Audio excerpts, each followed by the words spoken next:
የፌደራሉ መንግስት የባህር በር ተጠቃሚነቱን ለማረጋገጥ በንግድ መርህ በሰጥቶ መቀበል በሰላማዊ መንገድ እንደሚሰራ ሲገልጽ ለመንግስት ውግንና ያላቸው ሊቃን ደግሞ በየትኛው አማራጭ ባህር በሩ መገኘት አለበት የሚለውን ትርክት ወደፊት መግፋታቸውን ተከትሎ የኢትዮ ኤርትራ ውጥረት በከፍተኛ መጠን መባባሱ ሲነገር ከርመዋል። ይህ በእንዲህ እንዳለ ግን በመቶ ሺዎች የሚቆጠሩ ታጣቂዎች የሚገኙበት የትግራይ ክልል የላዙ ጦርነት እንዳይካሄድበት የሚሰጉም አልጠፉም። ለዚህ ገፊ ምክንያት የሆነው ቀዳሚው ህጋዊ ሰውነት የተሰረዘው ህወሓት ከፌደራሉ መንግስት ጋር ገባበት ሰጣ ገባ ሲሆን ተከታዩ ደግሞ ጥቂት የህወሓት አመራሮች ከኤርትራ ጋር ጽምዶ በሚል የጀመሩት ግንኙነት ከማዕከላዊ መንግስቱ ጋር ስላቃቃራቸው መሆኑን ታዛቢዎች ይናገራሉ። ከሰሞኑም ከወደ ትግራይ ክልል በኩል ፕሬዝዳንቱን ጨምሮ የህወሓት ሊቀመንበር የሚሰጧቸው መግለጫዎችና የሚያደርጓቸው ንግግሮች እንዲሁም እየወጡ ያሉ አንዳንድ ያልተረጋገጡ መረጃዎች ሁኔታውን አስፈሪ መልክ እንዲላበስ አድርገውታል። የዛሬው ጥንቅራችን ትኩረት ነው። አብረን እንቆይ።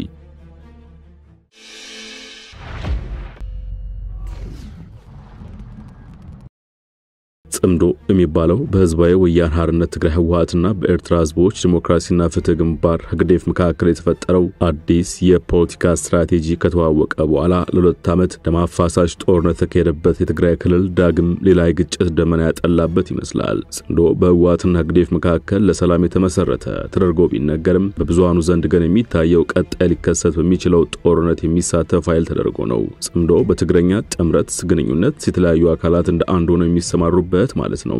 ኤርትራ በትግራይና ሱዳን ግጭቶች የነበራትና ያላት ተሳትፎ በቀጠናው ላለው አለመረጋጋት የምትጫወተውን ወጥነት ያለው ሚና እንደሚያሳይ ተንታኞች ይናገራሉ። የጽምዶ የተሰኘውን ጥምረት በተመለከተ ትችት የሚሰነዝሩ አካላት ተፈናቃዮችን ጨምሮ በሁለቱ ዓመታት ጦርነት በኤርትራ ሰራዊት ግፍ የተፈጸመባቸውን የካደ ነው የሚል ብያኔ አለ። ምክንያቱም ኤርትራ ከጦርነት አዝማችነት ወደ ሰላም ፈላጊነት ተቀይራለች የሚል ጥያቄን ስለሚያጭር ጽምዶ በአዲስ አበባ መንግስት የሚታየው እንደ ሀገር አንድነት ስጋት ነው። ሚኒስትር አብይ አህመድ ባለፈው ሰኔ ወር መገባደጃ በነበራቸው የፓርላማ ውሎ ራሳቸውን ማገዝ የማይችሉ ሀገራት እናንተን ሊያግዟቸው አይችሉም ሲሉ ተናግረው ነበር። አብይ በዚህ የፓርላማ ውሏቸው የትግራይ ህዝብ በፍጹም ጦርነት አይፈልግም ሲሉ የተናገሩ ሲሆን ክልሉ ወደ ጦርነት እንዳይገባ የሃይማኖት አባቶች፣ ባለሀብቶች፣ ምሁራንና ኤምባሲዎች ሚናቸውን እንዲወጡ ጠይቀው ነበር። በትግራይ ወደ ውጊያ ከተገባ ነገሮች ይበላሻሉ፣ እንዲሁም ከዚህ በፊት ከነበረው የተለየ እንደሚሆን ነው አብይ ያስጠነቀቁት። ጠቅላይ ሚኒስትሩ በትግራይ ጦርነት ቢቀሰቀስ ዓለም ደንታ የለውም፣ ብዙ ያስተናገደ ስለሆነ ጆሮም የለውም ጊዜም የለውም፣ ዓለም ጊዜ ቢኖረው ኑሮ ሱዳንን ያዳምጥ ነበር ብለዋል። የፌደራሉ መንግስት እንዲህ ሲሆን እጅል ታዲያ ህወሓትን ቢሆን ምላሽ ከመስጠት ተቆጥቦ ያውቅም። ለአብነት ህጋዊ ሰውነቱ በብሔራዊ ምርጫ ቦርድ የተሰረዘ ህወሓት ሊቀመንበር ከህብረተሰቡ ጋር አድርገውናል ያሉትን ውይይት ተከትሎ በሰጡት ጋዜጣዊ መግለጫ ድርጅቱ በቅርብ ቀናት አካሂዷቸዋል ባሉት ሰፊ ህዝባዊ ስብሰባዎች ላይ በጥልቀት ገምግመው ውሳኔ ማሳለፉን የገለጹ ሲሆን በዚህም ከባለፈው ጉባኤ በኋላ የነበሩትን ሁኔታዎች በጥልቀት ገምግመዋል ብለዋል።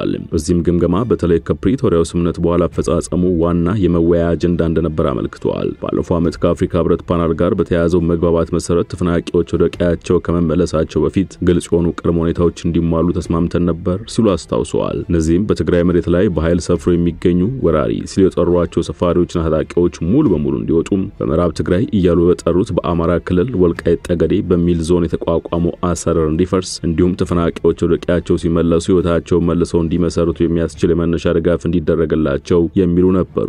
በፌደራሉ መንግስት ያለን ቅሬታና ተጋርጦብናል ያሉትን ተግዳሮትን በተመለከተ አብራርተዋል። ፌደራሉ መንግስት ይህን ስምምነትና የጋራ ቃል ኪዳን ወደ መሬት ማውረድ ረገድ እጅግ በጣም ደካማ አፈጻጸም አሳይቷል። ስምምነቱ ሆን ብሎ ቸል ከማለቱም በላይ የሀገሪቱን ህገ መንግስት በግልጽ እየጣሰ የትግራይ ሉዓላዊ ግዛት እንደተደፈረ ያወቀ ይህ መሬት ወደ ህገ መንግስታዊ ይዞታው እንዲመለስ ለማድረግ ምንም አይነት ቁርጠኝነት አላሳየም ሲሉ ተችቷል። ህወሓት ይህን መግለጫ በወጣ በጥቂት ሰዓታት ልዩነት ውስጥ መደበኛ ጉባኤውን በማስመልከት መግለጫ አውጥቶ የነበረው ገዢው ብልጽግና ፓርቲ ደግሞ ስም ባይጠቅስም ህወሓትን መወንጀሉ ተመላክቷል። ብልጽግና በመግለጫው ከጥቂት ዓመታት በፊት በሰሜኑ የሀገራችን ክፍል የገጠመንን ጦርነት በአሸናፊነት ተወጥተናል። በአሸናፊነት መውጣት ብቻ ሳይሆን ወታደራዊ ድላችንን በፕሪቶሪያ ሰላም ስምምነት ቋጭተናል። ዳሩ ግን ስም ባይጠቅስም ይፈልጉት የነበረው የተራዘመ ጦርነት በስምምነት የተጨናገፈባቸው ያላቸውና በስም ያልጠቀሳቸው ጠላቶች ሌሎች ስልቶችን ወደ መሞከር ገብቷል ሲል ወንጅሏል። ምንም እንኳን እንዳሰቡት ይሆናል የተቻላቸው ባይሆንም እነዚህ አካላት በአገራችን በተለያዩ አካባቢዎች የሚንቀሳቀሱ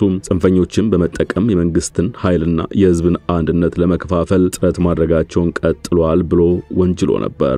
የታላቁ ኢትዮጵያ ህዳሴ ግድብ ከተመረቀ በኋላ አጠቃላይ ትርክት ሚዛኑ ወደ ባህር በር ያደላ ቢመስልም ከወደ ትግራይ የሚወጡ መረጃዎች በክልሉ የጦርነት ዋዜማ ላይ መሆኑን የሚያመላክቱ ተደርገው ተወስደዋል። ለአብነት ትግራይ ክልል ጊዜያዊ አስተዳደር ፕሬዝዳንት ሌተናንት ጄኔራል ታደሰ ወረደ ከፕሪቶሪያው ስምምነት በኋላ ያልተፈቱ ጉዳዮች ቢኖሩም አስተዳደራቸው ሰላምን ለማጠናከርና ወደ ጦርነት ላለመመለስ እየሰራ መሆኑን የተናገሩበት ይገኛል። የጊዜያዊ አስተዳደር ፕሬዝዳንት ይህን ያሉት ከሰሞኑ በኢትዮጵያ ዓለም አቀፉ የፍልሰተኞች ድርጅት ተወካይ ኢባባ ቱዋኔ ጋር በተገናኙበት ወቅት ሲሆን የትግራይ ጊዜያዊ አስተዳደር ለጦርነት የተዘጋጀ ነው በሚል ከፌደራል መንግስት በኩል ለቀረበው ስጋት ምላሽ ሰጥቷል። አስተዳደራቸው በማንኛውም ምክንያት ጦርነትን ለማስወገድ በትጋት እየሰራ መሆኑን ገልጸው በትግራይ በኩል የሚጀመር ጦርነት አይኖርም ሲሉ አጽንኦት ሰጥተዋል። ባለፈው ሳምንት በክልሉ የጦርነት ደመና እንዳለ የገለጹት ሌተናንት ጄኔራሉ የፌደራል መንግስት የፕሪቶሪያውን ስምምነት ቁልፍ ድንጋጌዎች እንዲያከብር አሳስበው ነበር። በወቅቱ ከህወሓት ከፍተኛ አመራሮችና ካድሬዎች ጋር በተደረገውና ለሁለት ቀናት በዘለቀው መድረክ ላይ ንግግር ያደረጉት ትግራይ ክልል ጊዜያዊ አስተዳደር ፕሬዝዳንት ታደሰ ወረደ የፖለቲካና የጸጥታ ሁኔታውን ደካማ ሲሉ ገልጸውት ነበር። ለመድረኩ ተሳታፊዎች ሲናገሩም ሁላችንም እንደምናውቀው አሁን ያለው ሁኔታ ውስብስብ ነው። የጦርነት ደመናዎች በግልጽ እየታዩ ነው። ከጊዜ ወደ ጊዜ የሚለዋወጡ ትልልቅና ትንንሽ ሁኔታዎች አሉ። በዚህ መካከል ግን የሰላም እድሉ አልተዘጋም ብለዋል። ፕሬዝዳንቱ በኢትዮጵያ ከአይኦኤም ጽሕፈት ቤት ኃላፊ ኢባባ ቱዋኔ ጋር በተገናኙበት ወቅትም ጊዜያዊ አስተዳደሩ ከፌደራል መንግስት ከዓለም አቀፍ ድርጅቶችና በኢትዮጵያ ከሚገኙ ዲፕሎማቶች ጋር ያለውን ግንኙነት በማጠናከር ለሰላም ያለውን ቁርጠኝነት ማሳየቱን ተናግረዋል። አክለውም ሰላምን ለማስፈን ያልተፈቱ ጉዳዮች በተለይም የተፈናቀሉ ሰዎችን የመመለስ ሰብአዊ እርዳታ የማድረስና የፖለቲካ ጉዳዮች መፈታት አለባቸው ብለዋል። ሰብአዊ ጉዳዮችን አስመልክተው ሲናገሩም ጥረቶች ትኩረት የሚያደርጉት ተፈናቃዮች በሰላም ወደ የመጡበት እንዲመለሱ እርዳታ እንዲያገኙና መልሰው ወደ ማህበረሰቡ እንዲቀላቀሉ ድጋፍ በማድረግ ላይ ነው ብለዋል። ፖለቲካዊ ጉዳዮችን በተመለከተ የሚያነሱት ፕሬዝዳንቱ የትግራይ ሉዓላዊ ግዛት የያዙ ኃይሎች በሰላማዊና ፖለቲካዊ ውይይት መውጣት አለባቸው ሲሉ ገልጸው ተፈናቃዮች ግልጽ በሆነና ከፖለቲካ ብዝበዛ ነጻ በሆነ መንገድ መመለስ አለባቸው ሲሉ ተናግረዋል። በኢትዮጵያ የዓለም አቀፉ የፍልሰተኞች ከፍተኛ ኮሚሽን ጽሕፈት ቤት ኃላፊ ኢባባ ቱዋኔ በኩላቸው ጽሕፈት ቤታቸው ተፈናቃዮችን በሰላም ወደ የቤታቸው በፍቃደኝነት እንዲመለሱ ለማድረግ ከሚመለከታቸው አካላት ጋር በቅንጅት እየሰራ እንደሚገኝ ገልጸዋል። የመልሶ ማቋቋም ስራዎችም እንደሚከናወኑ አመልክተዋል። ነገር ግን ጄኔራል ታደሰ ወረደ ፌደራል መንግስቱ በትግራይ ላይ ሌላ ዙር ጦርነት ለመክፈት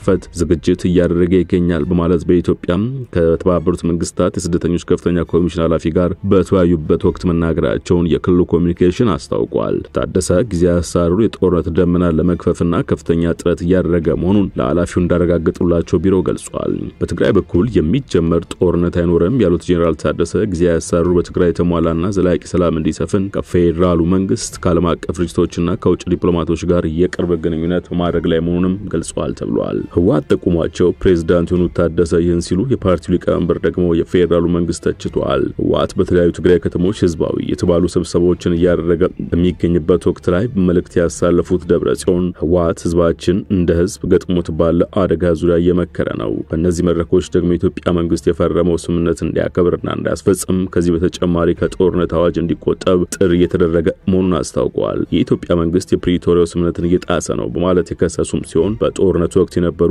አንዳንድ ክልከላዎች አሁንም ትግራይ ላይ መቀጠላቸውን ተናግረዋል። እዚህም ነዳጅን ጨምሮ ሸቀጦች እንዳይገቡ ማድረግ፣ የውጭ ሀገር ዜጎች ወደ ትግራይ እንዳይጓዙ መከልከልና ሌሎች ማሳያዎች አሉ ብለው ዘርዝረው ጠቅሰዋል። ከዚህ በተጨማሪ ከኢትዮጵያ መንግስት ጋር የተደረገው ስምምነትን የፈረመ ህወሓት ሆኖ ሳለ የፌደራሉ መንግስት ህወሓትን እውቅና መንሳቱ በግልጽ ስምምነቱን የማፍረስ እርምጃ ነው ሲሉ ከሰዋል። የህወሓቱ ሊቀመንበር ደብረጽዮን ስምምነቱ ህወሓትን የፈረመው እንደምታስታውሱት ህወሓትንም አላውቅም ብለዋል። ህጋዊነት የለውም ተሰርዟል ብለዋል። የምን ማለት ነው? የተፈራረምከውን አካል አላውቀውም ካልክ ውሉም የለም ማለት ነው። በሌላ አገላለጽ የኢትዮጵያ መንግስት የፕሪቶሪያ ስምምነትን ለማደናቀፍ ያላደረገው ነገር የለም። ህወሓትን አላውቅም ማለት በቀጥታ የሰላም ስምምነቱ የለም ማለት ነው ሲሉም ኮንነዋል። ደብረጽዮን ህወሓትን የማፍረስ ተግባር ከሽፏል። መጀመሪያ ላይ በውስጥ መቋጠር ነበር ዓላማው፣ በኋላ ላይ ግን ወደ ማፍረስ ተሻግሮ ነበር። ሁለት ህወሓት እየተባለ የሚገለጽ ነበር። ህወሓት አንድ ነው ያሉ ሲሆን ህወሓትን ማፍረስ የትግራይ ህዝብ ማጥፋት ስራ አካል ነው። የካዱት ሄደው ራሳቸው ሌላ ፓርቲ መስረታቸው ግን የኛ ፓርቲ ዶኖና ተስተካክሎ እንዲቀጥል እድል የሚከፍት ነው። አሁን ገጥሞን ያለውን አደጋም ፓርቲያችን ይዘን የምንወጣው። ህወሓት የፕሪቶሪያ ውል ፈራሚ ነው፣ ከህዝቡ ጋር ሆኖም እየታገለ ነው ሲሉ ተናግረዋል። ሊቀመንበሩ ይህን ቢሉም ቢያንስ ዘገባ እስከተጠናቀረበት ጊዜ ድረስ ከፌደራሉ መንግስት በኩል ይፋዊ ምላሽ ባይሰጥበትም ለመንግስቱ ግንና ያላቸው ነገር ግን ሸገር ታይምስ በገለልተኝነት ማረጋገጥ ያልቻለቻቸው መረጃዎች በመውጣት ላይ ናቸው።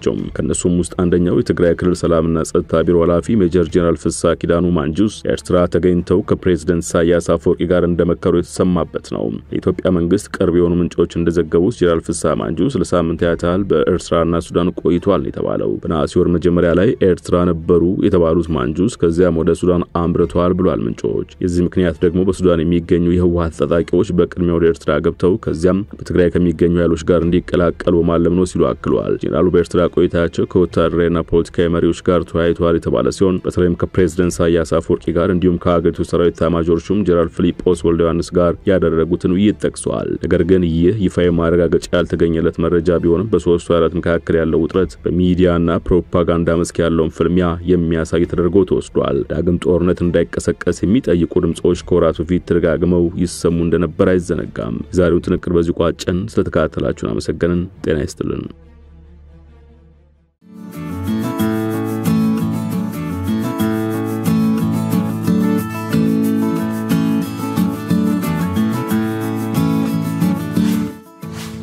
ሸገር ታይምስ ሚዲያን ሰብስክራይብ በማድረግና ደወሉን በመጫን ይከተሉን።